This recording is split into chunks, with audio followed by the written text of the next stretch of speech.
throw up Talon's Instagram account. Is that right, Talon? Instagram? Yes, it is my Instagram. I see you're taking the newspaper reporter approach to photos there and finding one from like 20 years ago to slap on there. So I like that. He's future realtor Talon Strong.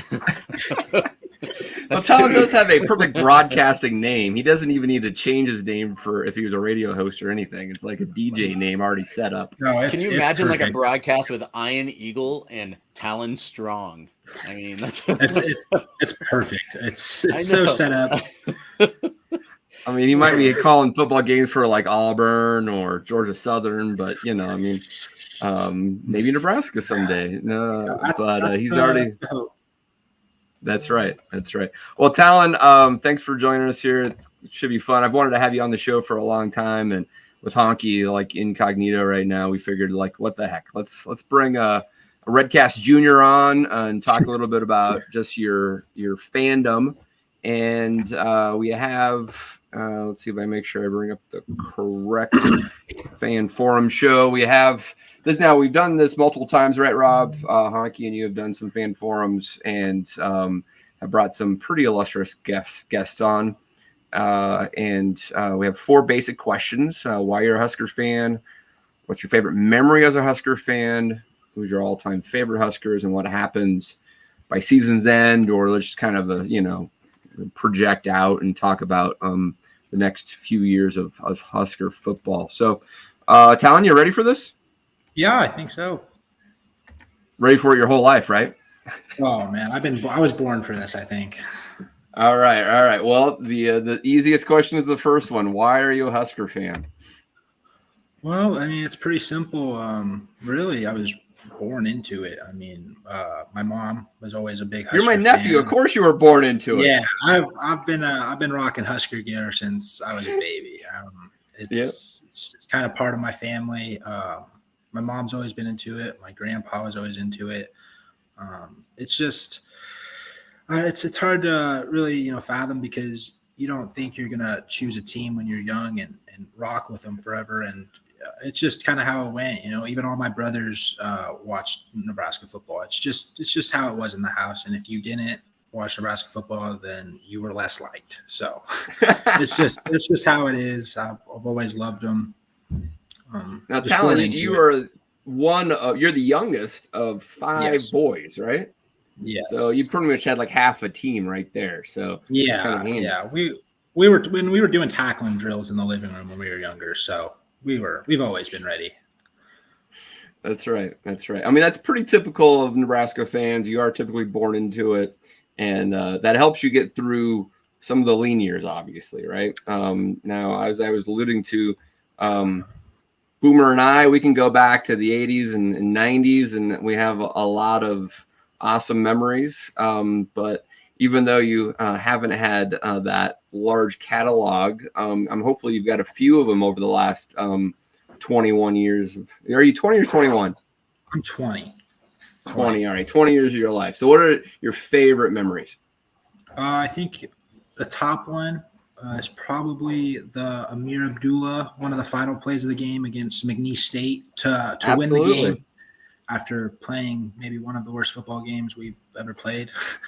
That is true. It saved Bo's job. Yeah, it was a rough one. But just watching him do what he did, I mean, I really think he should have been a little higher on the Heisman candidacy list. But, I mean, it's just he just took it over, knew we were in trouble.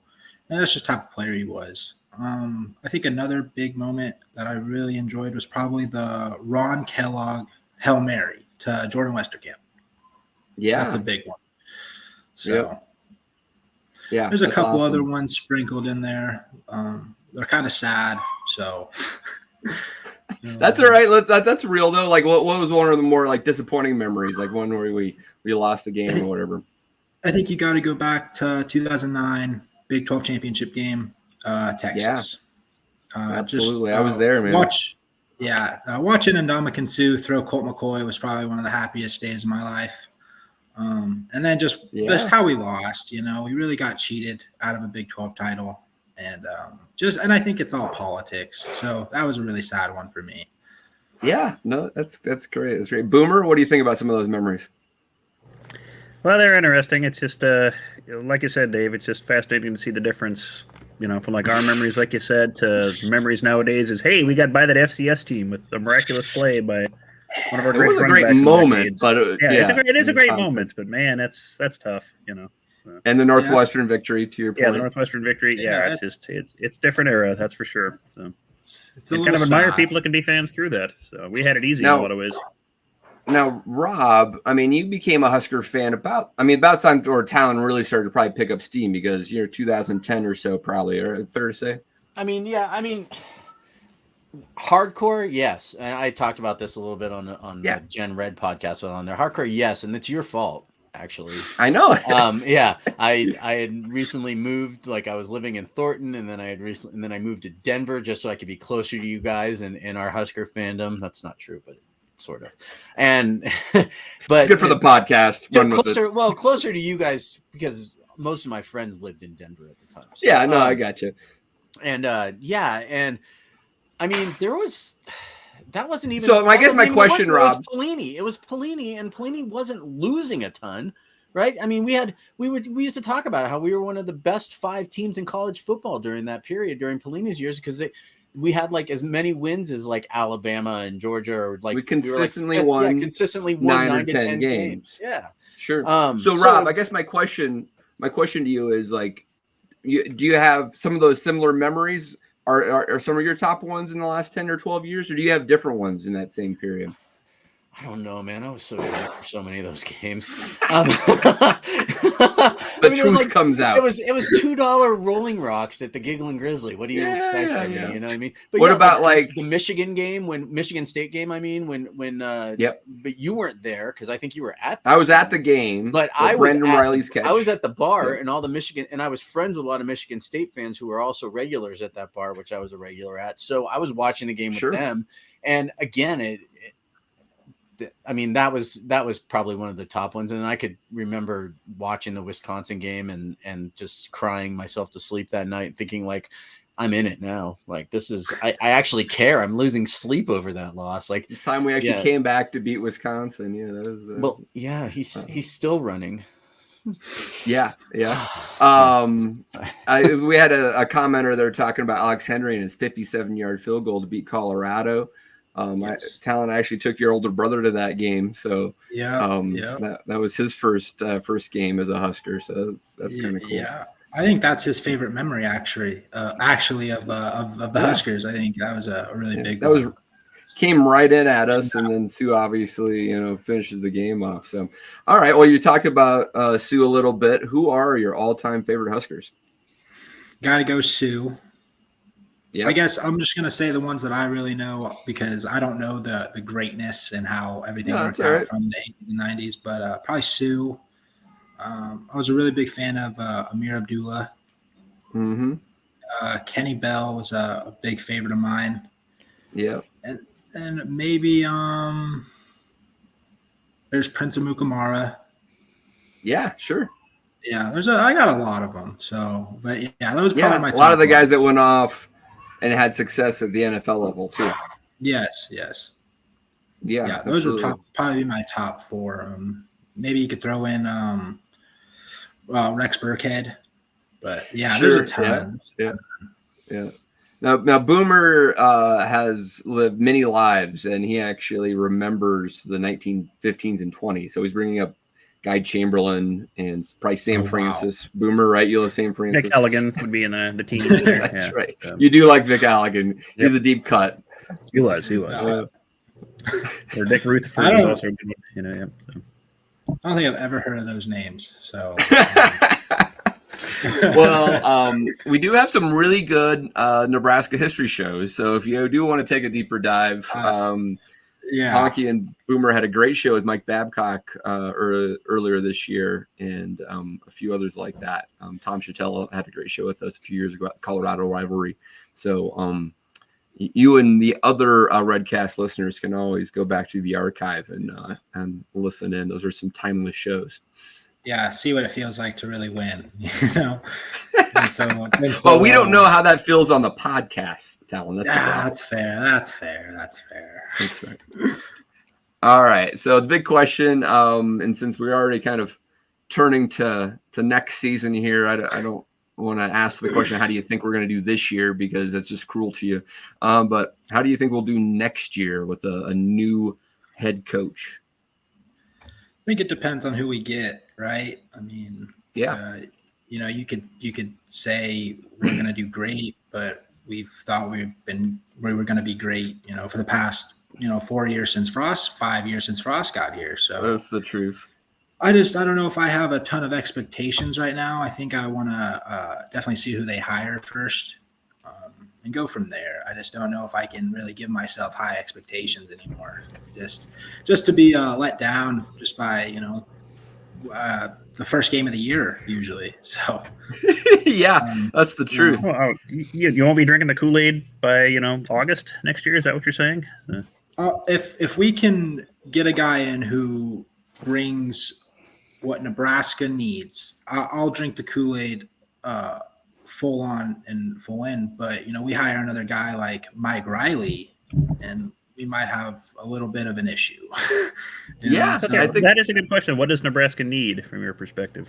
I think we need a guy who's going to hold us accountable. I mean, I just think Frost, there's been so many games where there's been excuses at the end of them, and just really we lost, and that's what it is. And I think we need guys that want to take on the pressure and can handle the pressure of playing at Nebraska, because like you guys have said, I mean, we have 5 national championships. The expectation is to win. And if we don't, I think a big problem with Nebraska in the last 10 or 12 years is the players we recruit don't handle the pressure of being a Cornhusker.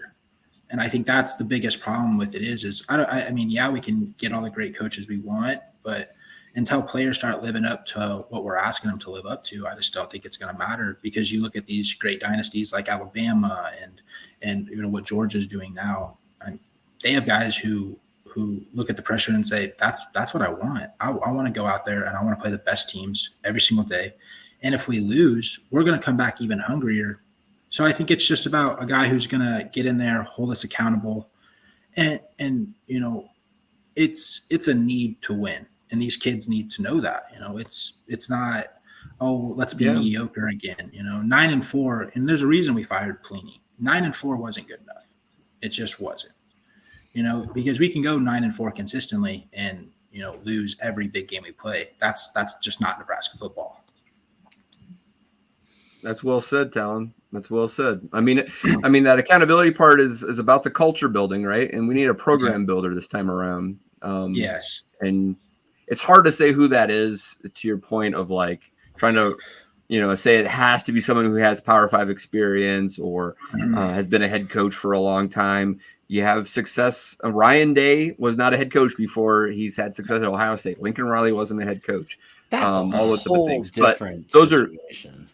Yeah, well, that's great, Rob. I mean, you expound on that a little bit, because you're probably saying that culture was established in those programs, right? It was. Urban Meyer just screwed up. That's why he got booted from there, basically, and Day got handed the perfect situation where it was like the players already liked him. He was already there, living there, coaching there. They all knew him. He was part of the recruiting process.